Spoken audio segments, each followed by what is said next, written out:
पहले ये बताओ, क्या ट्रेंड लाइन जबरदस्ती बनाना जरूरी है क्या? अब मैं बताता हूँ कि तुम लोग चार्ट को झट से देखकर क्या करते हो। सबसे पहले तुम लोग ट्रेंड लाइन बनाते हो, चाहे वो विक हो या बॉडी, सब कुछ मिलाते चले जाते हो और एक ट्रेंड लाइन बना देते हो, जबकि रियलिटी में वो ट्रेंड लाइन असल में कभी थी ही नहीं। और फिर जब भी तुम लोग कोई ट्रेंड लाइन बनाते हो तो मार्केट से ये उम्मीद लगा बैठते हो कि साला प्राइस मेरी बनाई हुई ट्रेंड लाइन को रिस्पेक्ट देगा। लेकिन रियलिटी में ऐसा होता नहीं मेरे भाई। मार्केट को अच्छे से पता है कि तुम लोग सिर्फ ट्रेंड लाइन खींचते हो और जैसे ही प्राइस वहां पहुंचता है तुम लोग एंट्री ले लेते हो और अपना स्टॉप लॉस रखते हो बिल्कुल ट्रेंड लाइन के नीचे। और फिर क्या होता है, प्राइस आता है, तुम्हारी ट्रेंड लाइन को तोड़ता है, एक्सेलरेट करता है और साला फिर ऊपर चला जाता है। अब जरा इस सीन को फिर से सोचो। 5 मिनट के लिए भूल जाओ कि तुम एक रिटेल ट्रेडर हो। अब सोचो कि तुम एक स्मार्ट मनी ट्रेडर हो जो मार्केट की सारी चालें जानता है। तो सबसे पहले तुम्हें प्राइस एक्शन के रूल्स के हिसाब से ट्रेंड लाइन बनाना आना चाहिए, जो हम आगे डिटेल में सीखेंगे। और जब ट्रेंड लाइन बनानी हो तो या तो सारी विक्स को मिलाओ या फिर सारी बॉडीज को। विक्स बॉडी का मिक्सचर नहीं चलेगा। सेकेंडली, ये बात मैं बार बार यंग ट्रेडर्स को समझाते समझाते थक चुका हूँ। ट्रेंड लाइन कोई एक लाइन नहीं होती, ये एक पूरा जोन होता है जहां मार्केट टेस्टिंग करता है। अगर मार्केट तुम्हारी ट्रेंड लाइन से थोड़ा ऊपर नीचे भी हो जाए तो घबराने की कोई जरूरत नहीं, तुम्हारी ट्रेंड लाइन फिर भी वैलिड है। अब एक प्रो टिप भी सुन लो, एंट्री हमेशा ट्रेंड लाइन के नीचे से लिया करो, क्योंकि एसएल हंटिंग के बाद ही सही एंट्री मिलती है। और जो एसएल है वो 1 बिचकू 1.5 का रखना सीखो। अगर ट्रेंड लाइन बहुत टाइट है तो उस ट्रेड को छोड़ देना बेहतर है, वरना पैसे डूबने का रिस्क ज्यादा होगा। मार्केट में लॉजिकली 2 ऐसे मेथड्स हैं जिनसे आप ट्रेंड लाइन सही तरीके से ड्रॉ कर सकते हो। और सबसे मजेदार बात यह है कि ये दोनों मेथड्स प्राइस एक्शन के रूल्स को स्ट्रिक्टली फॉलो करते हैं। मतलब मल्टीपल कंफर्मेशन के बाद ही ट्रेड लेना है। को जरा भी दिक्कत हो रही है कि ये प्राइस एक्शन आखिर है क्या, तो उस वीडियो का लिंक मैंने कमेंट्स में दे दिया है।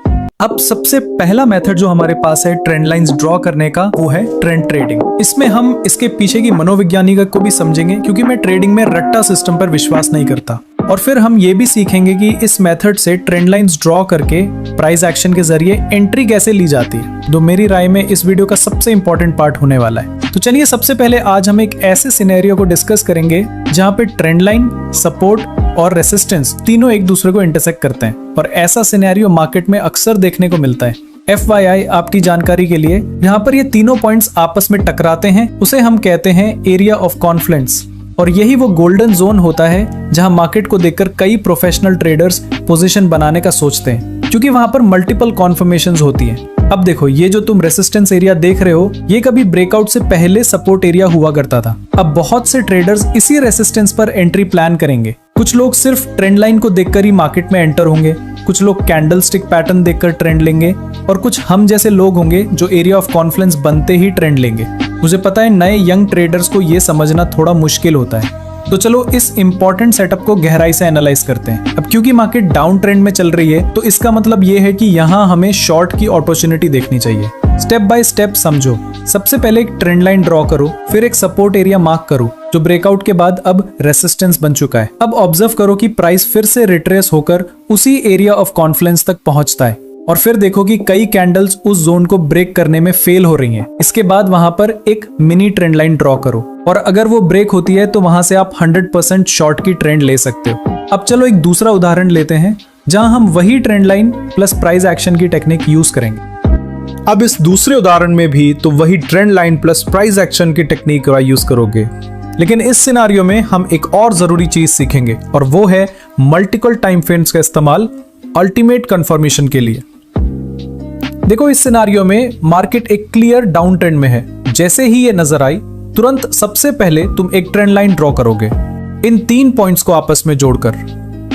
उसके बाद तुम वही पुराना सपोर्ट एरिया मार्क करोगे जो अब ब्रेकआउट के बाद रेजिस्टेंस बन चुका है। और यहां पर जब ट्रेंड लाइन और रेजिस्टेंस लेवल्स आपस में जुड़ते हैं तो वहां बनता है हमारा एरिया ऑफ कॉन्फ्लुएंस। अब अगला पार्ट थोड़ा टेक्निकल और काफी क्रूशियल है, ध्यान से समझो। हमें यहां डाउन ट्रेंड तो दिख गया, कोई दिक्कत नहीं, लेकिन जिस रफ्तार से प्राइस उस एरिया ऑफ कॉन्फ्लुएंस की तरफ आया है वो अब थोड़ा परेशान करने वाला है, क्योंकि हो सकता है मार्केट यहां से सीधा ब्रेक कर जाए। इसलिए हम थोड़ा कंफर्मेशन के लिए ऑब्जर्वेशन मोड में चले जाते हैं। अब यहां हम एक मिनी ट्रेंड लाइन बनाएंगे, और जैसे ही वो ब्रेक होती है हम शॉर्ट ट्रेड लेंगे। लेकिन भाई मार्केट ऐसे नहीं चलती। मार्केट का काम है फेक ब्रेकआउट देकर लिक्विडिटी हंट करना। तो इसका सॉल्यूशन यह है, हम उस एरिया ऑफ कॉन्फ्लुएंस को मल्टीपल टाइम फ्रेम पर रीड करेंगे।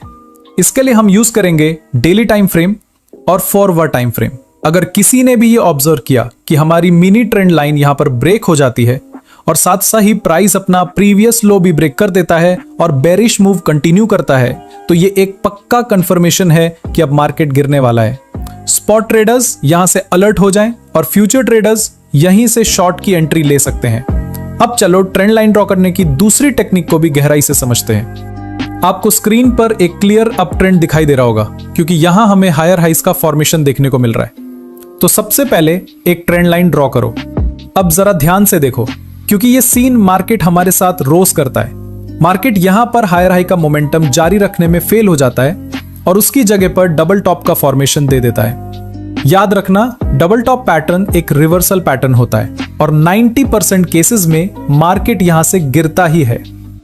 अब जैसे ही हमें मल्टीपल टाइम फ्रेम्स के जरिए ये कंफर्म हो जाए कि यहां ब्रेकआउट हो चुका है, तो ये तुम्हारे लिए शॉर्ट ट्रेड का पक्का सिग्नल है। देखो दोस्त, आज जो कुछ भी हमने सीखा वो बिल्कुल भी मुश्किल टॉपिक नहीं था। मैं शुरुआत में यही कहता हूं, कम से कम इसी मेथड से 50 ट्रेड्स लो और दिखाओ, क्योंकि हमारा असली मसला यह है कि हम एक के बाद एक नई ट्रेडिंग स्ट्रैटेजी तो सीखते हैं लेकिन उन्हें कभी इंप्लीमेंट नहीं करते। तो मैं तुम्हें भी यही कहूंगा, भाई ट्रेडिंग को आसान बनाओ। तुम प्रैक्टिस नहीं करते और फिर बोलते हो कि ट्रेडिंग मुश्किल है। अब जाओ और कम से कम 10 ट्रेड्स प्रैक्टिस में लगाओ और फिर कमेंट्स में बताना कितने ट्रेड्स सही गए। अगर 10 में से 6 भी सही गए तो समझ लो तुम प्रॉफिटेबल बनने की राह पर हो और अपने कॉन्सेप्ट्स को फाइनली क्लियर करो। अगर थोड़ी भी कंफ्यूजन है या कोई और टॉपिक समझना है तो झट से कमेंट कर दो। अगली वीडियो का इंतजार करो। जय हिंद।